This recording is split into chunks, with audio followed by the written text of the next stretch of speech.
So just now we saw a really amazing thing that you can just use the Kazepay to pay USDT or USDC directly into the Vietnam dong and actually use the digital payment method. Yes. That's awesome. So yeah, can you introduce a little bit about your project and what you're doing in Vietnam?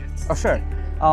First of all, in Vietnam, we are targeting Vietnam out of the foreigner in Vietnam or digital nomad in Vietnam who trying to spend their crypto, but it's difficult. So our platforms, they're available user deposit USDT or USDC, and with 5 chain now, Tron, BP, Arbitrum, Base, and Solana chain, and deposit inside our platforms and just scan and key in the password, boom, that's all. So this is what we are targeting in Vietnam markets now. So one question, is your project kind of like a wallet? Do I need to swap my own money from my own wallet that I'm currently using into your wallet? And then I spend money on that wallet? Yeah, we are a custody wallet now. Yeah, so for custody wallets, the point of view as a Web3 nomad, and we love decentralized, but the UX, user experience is not that easy for people. Most of the user in Web3, they are not really buying tokens. Some of it is just purchase USDT and get some yield for now. So how if we come up with a difficult product and people who don't use it? So of course, we will come up with second phase that decentralized Connect wallet, MetaMask, TP wallet, Bitget wallet, but that's next phase. But the first, we need to get as fast as possible to acquire the user. So first one is that do your product can directly purchase the USDT or USDC, or I have to go through another wallet and buy the USDT, USDC and then swap to your wallet? Is that the loop of the? Okay, we do have purchased USDT, but in certain country, like mostly Europe country, they can buy with Apple Pay, Google Pay, they can buy with credit cards to purchase a USDT onboarding. But I would say that the fee is not that cheap because this is just a utility to onboarding them. But we need, most of the users already have stable coin. Yes, that's true. And also especially for foreigners want to live longer in Vietnam. And also hard to figure out how to get a credit card or how to get a bank account in Vietnam and can't use the digital payment. So I think that fixes a lot of problems. And especially we do have our own physical cards, and our platform is a marketplace of crypto cards. I would say crypto off-ramping cards in the terms that most right terms is off-ramping cards, because when you deposit into the card, it's directly from crypto to fiat. And the fiat card, they can withdraw in any Visa, MasterCard acceptable ATM machine, or they can spend PayWave. If the user, they don't want to use scan to pay, they might apply the cards in Vietnam as well. Wow, that's pretty cool. So how many users do you have right now in Vietnam? I would say we just new, not more than 200, I think. And most of them are the digital nomad, foreigners? Yep.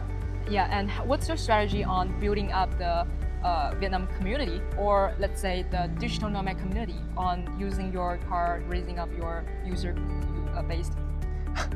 Honestly, no racist, but I would definitely find people, white collar people, okay? Because this is my persona that, yes, the guys will definitely have crypto and they'll need this product on their demands. So sorry to say that, but yes, in second things that we might collab or connected closely with the local communities head that they already stay in Vietnam markets for 3 years, 5 years, 8 years.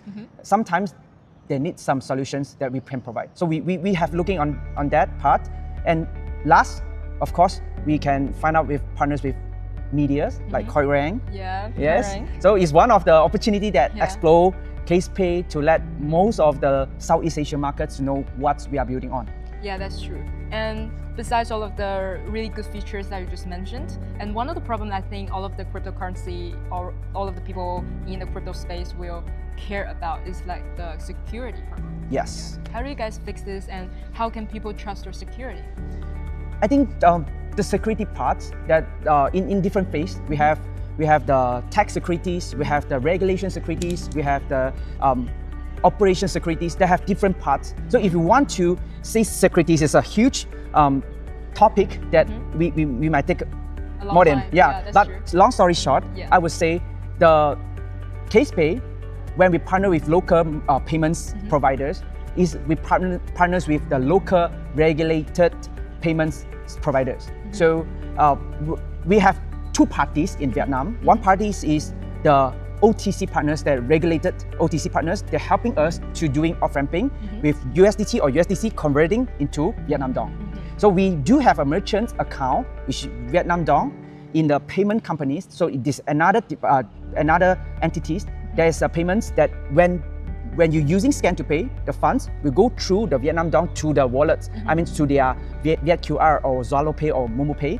So the off procedure is actually when the off-ramping send to the funds, which means the funds already transferred to merchants. So it will be safe. As long as you transfer fail, okay, they will have risk, right? But usually people deposit and spend it maybe within 3 minutes. So the fund risk will be 3 minutes, I would say. So this depends on how fast and how secure it is. If I say when you deposit in the funds into our wallets, but you need to take T+1, only you can do Scan to Pay. So there will be a day risk, right? So we don't do that. Our USB, I'm not saying USB, but what we are trying to do is, as case, the name of Kaze is win. So in my opinion, that when I create the name is case win. In payments, speed is safe. As fast as possible, we can make the user on-ramping or off-ramping into the wallet. Yes, that's pretty cool. So how many countries can support this kind of the payment system? For now, we have 3 countries. One is Vietnam, second is Philippines, and the third is in Latin markets is Georgia. Georgia? Yeah, and of course, we are still I'm in a discussing with the Thailand markets and Indonesian markets, because we are really look into Scan to Pay markets, especially in Southeast Asia and Latin markets. If I'm not Vietnamese and I want to use the Scan to Pay in Vietnam, is there any signs that I need to pay attention to, like what kind of the store, what kind of the QR code I can use this kind of pay, or actually it's available to all kind of the online payments or the QR code Scan to Pay? Most of the QR payments in Vietnam, they have a national QR code called Viet QR. Viet QR. So if you see Viet QR, most of the merchants that will accept Viet QR, but if they not accept, we still have Zalo Pay, we still have the Momo Pay, and one payment we haven't integrated is VN Pay. VN Pay. Okay. But I saw the merchants, if they show up the VN Pay, if you don't have the VN Pay, they still have a Viet QR payments. So they actually have all kinds of the QR code to let you do the payments. Yes, so I would say that mostly 100%, but if for secure side, I would say like 80 to 90%. Okay.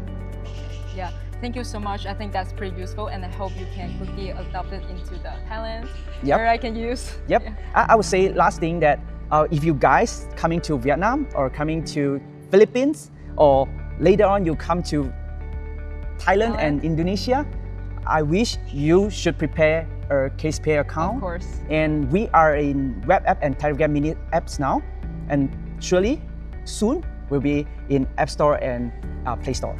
Yes, thank you so much. Nice to meet you. Thank you, Coin Rang. Yeah, Thank you so much. Nice to meet you.